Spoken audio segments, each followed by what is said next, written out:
नमस्कार मित्रांनो, या व्हिडिओ क्लिपमध्ये आपण डॉक्टर बाबा पुरंदरे जे महाराष्ट्र भूषण आहेत आणि पद्मविभूषण आहेत त्यांच्या राजे शिर्के घराण्याविषयी जे त्यांनी स्पीच दिलं होतं त्या स्पीचवर आपण काही चर्चा करणार आहोत. मी काही पूर्ण स्पीच इथे रन करणार नाही आहे किंवा पूर्ण स्पीचवर काही आपण चर्चा करणार नाही आहे. हा काही या व्हिडिओचा उद्देश नाही आहे. त्याच्यातले जे काही महत्त्वाचे मुद्दे आहेत त्या क्लिप्स मी एका मागोमाग एक रन करीन आणि त्या क्लिपनंतर मी आपल्याबरोबर काही हितगुज किंवा काही चर्चा करीन. तेव्हा आता मी पहिली क्लिप रन करायला घेतो आहे. शिर्के घराण्याचा इतिहास हा मला पहिल्यापासून माहिती आहे. जेवढा उपलब्ध आहे, जेवढी कागदपत्र माहिती आहेत ती सगळी मी अभ्यास केलेली आहे. एक विद्यार्थी या नात्यानं मी त्या सगळ्याचा अभ्यास केलेला आहे. मला जसं जसं काही इतिहासाचं जास्तीत जास्त अभ्यासानं काही ज्ञान होत गेलं, परिपूर्ण अजून व्हायचं ते केव्हा होणार आहे कोण नाही, ते एका जन्मात ते होणार नाही. पण तो तसा तसा माझ्या मनावरती एक संस्कार किंवा एक विचार माझ्या मनावरती बिंबत गेला की ज्या घराण्यांच्यावरती अन्याय झालाय त्यापैकी एक घराणं, हा अन्याय दूर झाला पाहिजे आणि तो होणार. तो काही म्हणजे मला त्याच्यावर काही शंका नाही. ह्या पहिल्या क्लिपमध्ये तुमच्या एक लक्षात येईल की त्यांचं आता यावेळेस वय काहीतरी 87च्या आसपास असेल, म्हणजे लेट 80sमध्ये. आणि त्यांचं असं म्हणणं आहे की अजूनपर्यंत त्यांचा राजे शिर्के घराण्यावरचा अभ्यास पूर्ण झालेला नाही आहे. याचा अर्थ एवढा जेव्हा एक्सपिरियन्स माणूस, एवढा व्यासंगी माणूस आपण त्यांनी पूर्ण आयुष्य या इतिहासाचं वर अभ्यास करण्यात घालवला आहे, त्या माणसांनी असं म्हणावं की अजूनही माझा अभ्यास कंप्लीट झाला नाही. याच्यावरनं तुम्हाला शिर्के घराण्याच्या इतिहासाची व्याप्ती लक्षात येईल. इतकंच नाही, पुढे जाऊन ते असंही म्हणतायत की हा जन्म मला पुरेल का, म्हणजे आता उरलेलं आयुष्य देखील पुरेल का, असा त्यांना प्रश्न पडावा. इतका राजे शिर्के यांचा इतिहास मोठा आहे. आता मी दुसरी क्लिप घेतो. ही राजघराणी, मराठ्यांची जी राजघराणी आहेत त्यातली जी अतिशय प्राचीन अशी महाराष्ट्रामध्ये घराणी आज नांदतायत, त्यामध्ये शिर्के घराणे एक आहे. ही क्लिप सेल्फ एक्सप्लेनेटरी आहे, त्यामुळे मी आता तिसरी क्लिप घेतो. शिर्क्यांनी 125 वर्ष कोकण पट्टी सांभाळली आहे. त्यांच्या जोडीला मोरेही आहेत, हे विसरता येणार नाही. त्यांच्या जोडीला सुरवेही आहेत, गायकवाड आहेत, शिंदे आहेत, राजे भोसलेही पण आहेत. ते सावंत भोसले जे आहेत तेही पण घराणं जुनं आहे, पण शिर्क्यांच्या नंतरचे आहेत हे सगळे, विशेषतः सावंत भोसले. इतकं जुनं घराणं आहे. ह्या क्लिपिंगमध्ये शिर्के घराण्याची महती सांगताना त्या काळामध्ये आणखीन दुसरे कोणते जातिवंत मराठा होते कॉन्टेम्पररी ते पण त्यांनी डिस्कस केले आहेत आणि ते किती प्राचीन आहे, शिर्के घराणं किती प्राचीन आहे हे त्यांनी हायलाईट केलेलं आहे. Next clip. आणि गनिमी काळाचा जो महाराष्ट्राच्या इतिहासामध्ये आपल्याला प्रारंभ दिसतो किंवा त्याचे जे उल्लेख मिळतात ते शिर्के घराण्याचं, शिर्के हे गुरु घराण्या गनिमी काळाच्या लष्करी बाबतीत तिथून सुरुवात झालेली आहे. तसं बघायला गेलं तर ही क्लिप पण सेल्फ एक्सप्लेनेटरीच आहे. पण एक गोष्ट नमूद करावीशी लागते की गनिमी काव्याचे राजे शिर्के जनक होते, ही गोष्ट त्यांनी अतिशय ठासून स्ट्रेसफुली सांगितलेली आहे. आणि गनिमी काव्याचे ते गुरु आहेत असं त्यांनी म्हटलं आहे. म्हणजे गुरु साक्षात परब्रह्म. थोडक्यात त्यांनी सर्वोच्च स्थान राजे शिर्के यांना या बाबतीमध्ये, गनिमी काव्याच्या बाबतीमध्ये दिलेलं आहे. नेक्स्ट क्लिप घेतोय आता. रायगड किल्ला, त्याला पूर्वी रायरी म्हणत असत, तो शिर्क्यांच्या ताब्यात आहे म्हणून शिरकाई देवी तिथं आहे. हाही शिर्क्यांच्या ताब्यात होता. अतिशय जबरदस्त किल्ला. शिवाजी महाराजांनी आपला कुठला तरी किल्ला राजधानीचा करायचा म्हणून तो केलेला नाहीये. महाराष्ट्रातला त्यावेळेला स्वराज्यात असलेल्या किल्ल्यांपैकी उत्कृष्ट किल्ला म्हणून महाराजांनी राजगडच्या किल्ल्याची राजधानी बदलली आणि ते रायगडला आले. राजगड हा वरती देशावरती भोर संस्थानामध्ये त्या वेल्याच्या जवळ तिथं आहे, होता आणि आताही आहे. रायगड हा सरळ रेषेमध्ये राजगड पासून पश्चिमेला 35 मैल म्हणजे सुमारे 55-56 किलोमीटर वरती अंतरावरती तो आहे. तिथं जी राजधानी आणली. कारण एकेकाळी शिर्के राजांनी ते सिद्ध केलेलं होतं की रायगड हा अजिंक्य आहे. म्हणून शिवाजी महाराजांनी राजधानी ज्या काही कारणांकरता आणली रायगडला, त्यातलं हे एक कारण आहे. आणि शिवाजी महाराज हे सुद्धा या शिरकाई देवीची मूर्ती आहे. ह्या क्लिपिंगमध्ये त्यांनी राजे शिर्के आणि रायगड यांचं घनिष्ठ नातं, तिथली शिरकाई देवी म्हणजे त्यांचं रिलेशनल किंवा भावनिक नातं आणि त्याचं ऐतिहासिक महत्त्व, अशा 3 गोष्टी कव्हर केलेल्या आहेत. Next clip. की तो शिरकाण भाग आहे. शिरकाण म्हणजे शिरक्यांचा प्रदेश, हापसाण म्हणजे हापशांचा प्रदेश, फिरंगाण म्हणजे फिरंग्यांचा प्रदेश, शिरकाण म्हणजे शिरक्यांचा प्रदेश, असं त्याचं शब्द. ते शिरकाण ते कोणाच्या डोक्यात निघालं काही कळत नाही, पण अगदी चुकीची कल्पना आहे. इतिहासात न बसणारी अशी कुणीतरी काढलं डोक्यात. हे इतिहासात कोणीतरी असं काहीतरी चिकटवून देतं आणि ते रोडून बसतं. मग ते पुसलं जात, ते रोडून इतकं बसतं की हे शिर्के ना यांचं शिरकाण केलं. कोणी सांगितलं तुम्हाला? खोट आहे ते, 100% खोट. तो शिर्क्यांचा प्रदेश, म्हणून शिरकाण म्हणजे शिर्क्यांचा प्रदेश, असा त्याचा ऐतिहासिक आणि सत्य अर्थ आहे. ह्या क्लिपिंगमध्ये त्यांनी शिरकाण या शब्दाचा अर्थ सांगितला आहे. प्रचलित कथेप्रमाणे शिरकाण म्हणजे शिर्क्यांची कत्तल झाली आणि त्यांचं जेनोसाईड झालं आणि त्याच्यामुळे पुढे जाऊन गणोजी राजे औरंगजेबाला मिळाले, अशी ती कथा आहे. पण तसं काही घडलंच नाही. ह्याचं स्पष्टीकरण ठासून त्यांनी या क्लिपमध्ये दिलेलं आहे. Next clip. त्या शिर्के राजाने काय असेल नाव त्यांचं, पण तो जे काय होतं त्यांनी त्या शिर्के राजाने एक वेगळीच गंमत केली. त्यांनी दुहेरी गनिमेकावा केला. एक तर लष्करी करायचा होता तोही केला आणि दुसरा बुद्धीचा गनिमेकावा असतो. तो शिवचरित्रात आपल्याला ठाई ठाई दिसतो की तो बौद्धिक गनिमेकावा, उत्कृष्ट दर्जाची राजनीती, बुद्धीचं कौशल्य आणि शत्रूचा त्याही बाबतीमध्ये राजकारणामध्ये पराभव, हे उद्दिष्ट या शिर्के राजाने केलेलं आहे. तुम्ही शिर्के राजा म्हणजे असे किरकोळ समजू नका. त्यांचा इतिहास तेवढाच तेजस्वी आहे. तो दोन्ही बाबतीमध्ये, तो रणांगणावरती आहे आणि तो राजकारणामध्ये पण आहे. या स्पीचमध्ये थ्रूआउट डॉक्टर पुरंदरेंनी राजे शिर्केंबद्दल बरेच रिस्पेक्टफुल शब्द काढलेले आहेत. त्यांना कुठेतरी त्यांच्याविषयी आदर जाणवतो हे क्लिअर होतं. आणि दुहेरी गनिमी कावा या कन्सेप्टची इथे उकल केलेली आहे त्यांनी. आणि पुढे जाऊन ते हेही सांगतात की राजे शिर्के हेच त्याचे जनकही होते आणि त्याचं त्यांच्यात निपुणही होते दुहेरी गनिमी काळामध्ये. हे त्यांनी आपल्याला या क्लिपिंगमध्ये कम्युनिकेट केलेलं आहे. Next clip. बरोबर शिवाय वर्धने अफजल खानच्या वेळेला हेच केले तुम्ही. इतिहासाचे धागे जे जोडतात आणि त्याचं साम्य लक्षात येतं की हे इथं आहे ना तसंच इथं घडलं. ते पाठीमागचा इतिहास लक्षात घेतल्यामुळे असतं, आपोआप नाही घडत. ते शिवाजी महाराजांनी तो इतिहास लक्षात घेतलेला आहे.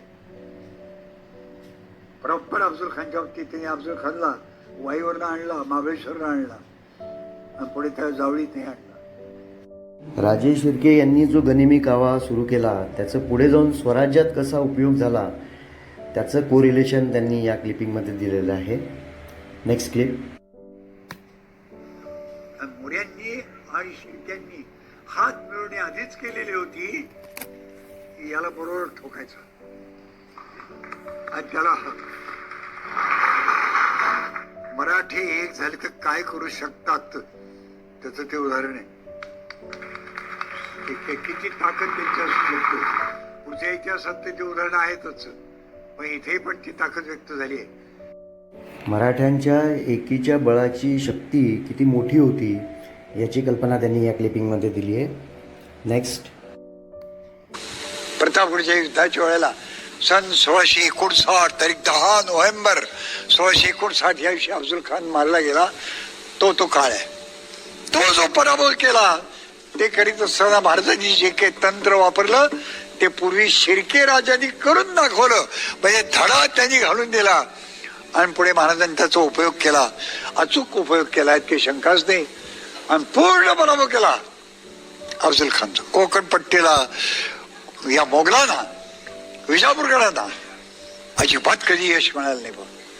इतकं नाही, पोर्तुगीजांना सुद्धा मिळालं नाही. त्याचं श्रेय कोकणातल्या या सगळ्या, मी आता बोललो त्या सगळ्या लोकांना आहेत, त्यात शिर्के राजेही पण आहेत, की त्यांच्यामुळे, त्यांच्या शौर्यामुळे.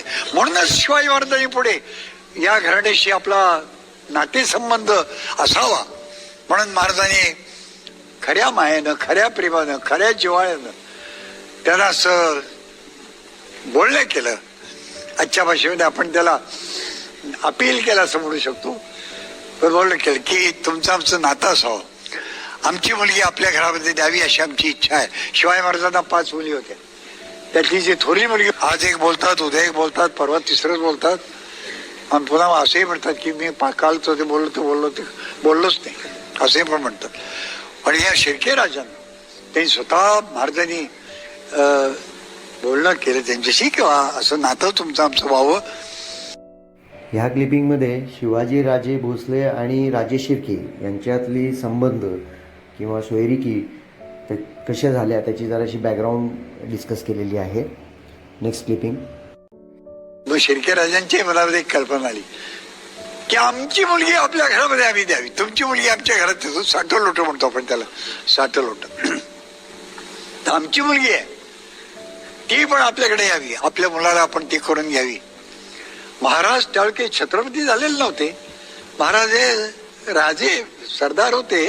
त्या सरदारातच पुढे स्वतंत्र राजे झाले होते, शहाजीराजांचे चिरंजीव, आणि महाराजांनी ते मान्य केलं ताबडतोब. आणि म्हणून ते साठं शिवाजी महाराजांची कन्या नानीबाई साहेब उर्फ राजकौरबाई साहेब ही पिलाजी राजे यांचे पुत्र गणोजी राजे शिर्के यांना द्यायचं ठरलं.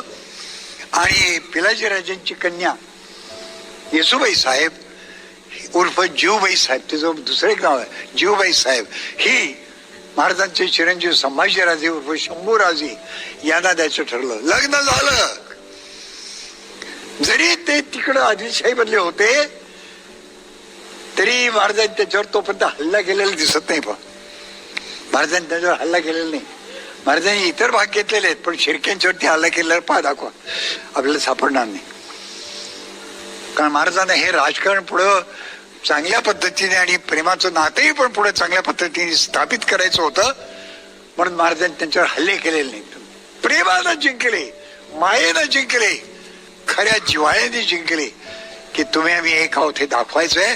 ते नुसतं वरदेखलं नाही तर अंतःकरणपूर्वक, म्हणून महाराजांनी हल्ला केलेला नाही.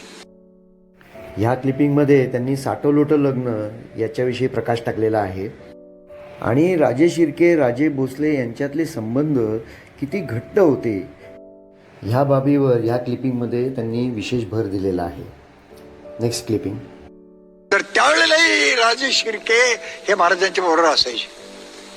महाराजांचे ते हुजरातीचे, म्हणजे खुद्द त्याला त्यावेळेचा शब्द आहे जिलेबीचे सरदार. जिलेब म्हणजे खास राजाचं सैन्य, खास राजा जे सैन्य स्वतःच्या बरोबर ठेवतो त्याला म्हणतात जिलेब, खाशी जिलेब. खासा शिवाजी महाराजांचं स्वतःच म्हणून सैन्य.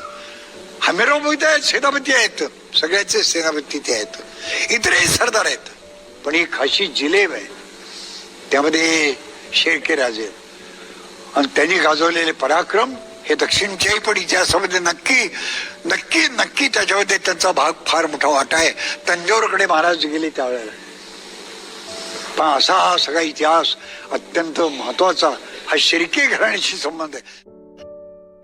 ही क्लिपिंग ऐकल्यानंतर माझ्या जे लक्षात आलं ते म्हणजे की राजे भोसले राजे शिर्के हे काय फक्त लग्नाचे नातेसंबंध जसे आपल्याला बऱ्याच कथांमध्ये दाखवण्यात येतं इथपर्यंतच मर्यादित नव्हतं, तर ती एक महाशक्ती होती जी स्वराज्याच्या विस्तारामध्ये आणि दक्षिणेकडील मोहिमांमध्ये कामी आली. Next clipping. मग पुढे काय घडलं सगळं असं, त्याला एक कारणीभूत एक व्यक्ती झालेली. त्या व्यक्तीचे मी पुरावे देतो. त्या व्यक्तीचं नाव कवी कलश. ह्या क्लिपिंगमध्ये राजे शिर्के आणि राजे भोसले यांच्यातले जे चांगले रिलेशन्स होते त्याला कुठे गालबोट लागलं, कोणाची नजर लागली, तर त्याचा ते कवी कलश असा उल्लेख करत आहेत.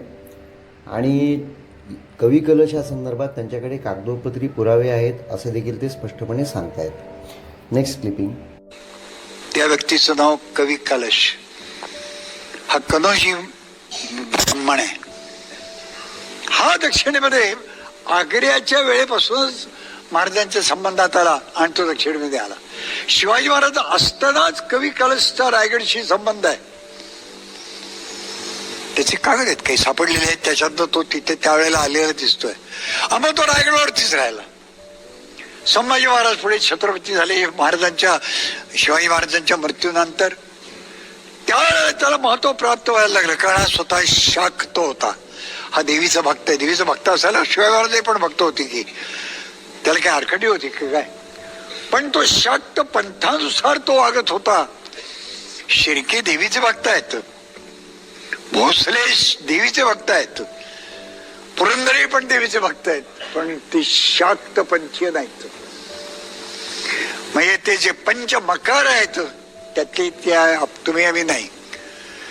आपण देवीचे नितांत मोठे भक्त आहोत, शंकाच नाही. पराक्रम जो तसा सुद्धा त्या तुझा भवानीचा आणि त्या शिरकाई भवानीचा आम्ही जयघोष करीत रणांगणावरती गेलेलो होतो, पण आम्ही शाक्त नाही. शिवाजी महाराजांनी या कलुष खरं म्हणजे त्याच वेळेला त्याला काही जरा दूर ठेवलं असतं तर बरं झालं असतं. ह्या क्लिपिंगमध्ये कवी कलशाची बॅकग्राऊंड दिलेली आहे. रायगडाशी पहिलेपासून असलेले संबंध त्याच्यावर प्रकाश टाकलेला आहे. आणि शिवाजी महाराजांनी कवी कलशाला रायगडावर ठेवून घ्यायला नको होतं असं स्पष्टपणे म्हटलेलं आहे. Next clipping. कवी कलशाने हे सगळं आग लावी प्रकरण केलं. शिर्क्यांच्या बाबतीमध्ये सुद्धा तेच घडलं. शिर्क्यांचं आणि संभाजी महाराजांचं वाकड्या असायचं काही कारणच नाही. मुळे अप्रत्यक्ष ते मेहणे आहेत. गणोजी राजे हे संभाजी राजांच्या बहिणीचे पती आहेत. मेहणे आहेत ते, तसे त्यांचे मेहणे आहेत. त्यांच्या बहिणीचे हे पती आहेत संभाजीराजे. इतकं जवळचं नातं आहे. स्वराज्यात आतापर्यंत म्हणजे मी बोलतोय तोपर्यंत हे अत्यंत सुरळीत व्यवहार चालले आहेत. 1688 पर्यंत अतिशय व्यवस्थित चालले. शिर्के राजे स्वराज्याचे सेवक आहेत, स्वराज्याचे ते पाईक आहेत, शिलेदार आहेत, सरदार आहेत. जो अधिकार दिलाय तो अधिकार योग्य रीतीने ते वापरतायत. पण त्या कवी कलशानं शिर्क्यांच्यावरती एक हल्ला केला. बरं केला तो केला. संभाजी महाराजांना विचारलं का त्या बाबतीत? अजिबात विचारलेलं नाहीये. न विचारताना तो हल्ला केला. बरं केला तो केला. तेव्हा निकाल काय लागला? पळून गेले कवी कलश. मार खाला. शिर्क्याच्या एवढं टिकायचं म्हणजे काय सोपं आहे होय? पळून गेले आणि पळून गेले ते पळण्याच्या बाजूला पळाले. कवी कलश कबजी पळाला आणि संभाजीराजांनी त्यांनी रायगडला कळवलं की असं झालं आणि शिर्क्यांनी आमच्यावरती हल्ला केला म्हणून आम्ही त्यांच्याशी लढलो, पण आम्ही परास्त झालो. परास्त म्हणजे पराभूत.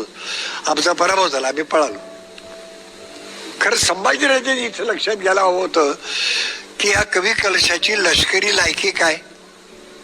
लष्करी लायकी त्याची काही नव्हती. 2 ठिकाणी याच्या आधी त्यांनी पराभव पत्करलेले आहेत या कवी कलशानं. ह्या क्लिपिंगमध्ये मला 2 गोष्टी जाणवल्या. पहिले म्हणजे कवी कलशनी आग लावली याच्याविषयी कोणतीही ॲम्बिग्विटी किंवा साशंकता त्यांनी ठेवलेली नाही आहे. आणि शेवटपर्यंत गणोजी शिर्केंना टार्गेट करून मिसलिडिंग आणि दिशाभूल करणारी माहिती, इन्फॉर्मेशन राजाला पोचवायची इथपर्यंत त्याची मजल गेलेली होती. आणि दुसऱ्या बाजूला गणोजी राजेंबद्दल बोलताना सांगतायत की 1688 पर्यंत म्हणजे स्वराज्याचा जो संभाजीराजेंचा जो राज्यकाळ होता त्या पूर्ण राज्यकाळामध्ये ते स्वराज्यासाठी काम करत होते. सो या दोन्ही गोष्टी त्यांनी इथे हायलाईट या क्लिपिंगमध्ये केलेल्या आहेत. नेक्स्ट. त्या कलुष कब्जेमुळे आपलं घराणं हे एक मनुष्य सुद्धा बरचसं काही नुकसान करू शकतो. त्याचं ते उद्योजक आहे. त्या कलुषा कमचीमुळे हे झाले. मी स्वतः प्रयत्न करतोय, पण शिर्के घराण्यातले कागद पुण्याला पुन्हा दप्तर आहे, पुन्हा एलिएनेशन ऑफिस कॉन्सिल हॉलच्या बरोबर समोर आहे. ही क्लिपिंग सेल्फ एक्सप्लेनेटरी आहे. शिर्के घराण्यावर कलशामुळे अन्याय झाला आहे असं डॉक्टर पुरंदरे यांनी ह्या क्लिपमध्ये स्पष्टपणे म्हटलं आहे. Next clipping. रणांगणावर जाताना ते वीर कंकण घालून मग रणांगणावर जायचं. ती वीर कंकण आपल्या घरात देवात ठेवलेलं असतं. आपल्या मुलांना तो इतिहास कळू द्या की शिर्के राजे घराण्यातली माणसं रणांगणावरती निघाली म्हणजे कोणत्या व्रतांनी निघत असत. ते वीर कंकण बांधलं म्हणजे रणांगणावरती पराक्रमाची शर्त करायची, मरायचं पण परत यायचं, पराभूत होऊन परत यायचं. हे ह्या त्या वीर कंकणाचा अर्थ आहे. अशा क्षत्रिय व्रताची घराणी महाराष्ट्रामध्ये आज आहेत. त्यातले शिर्के घराणे अग्रगण्य घराण्यातलं ते एक आहे. ह्या क्लिपिंगमध्ये त्यांनी वीर कंकणाची माहिती उकल करून सांगितलेली आहे, त्याचं महत्त्व सांगितलेलं आहे. आणि ते जेव्हा वीर कार्यासाठी उतरत असत तेव्हा कोणत्या तयारीने आणि कोणत्या दृढनिश्चयाने उतरत असत याच्यावर त्यांनी एक भाष्य केलेलं आहे. इथे मी सर्व स्पीच कव्हर करत नाही आहे कारण ते खूप मोठं आहे, त्याच्यात बरेच मुद्दे कव्हर केलेले आहेत. परंतु मी जे तुमच्या दृष्टीने महत्त्वाचे वाटतात मला ते सर्व मुद्दे मी इथे घेतलेले आहेत, जेणेकरून तुम्हाला एक राजे शिर्के घराण्याविषयी ओव्हरव्ह्यू मिळेल. आणि एवढं बोलून मी या भागाची आता सांगता करत आहे. धन्यवाद.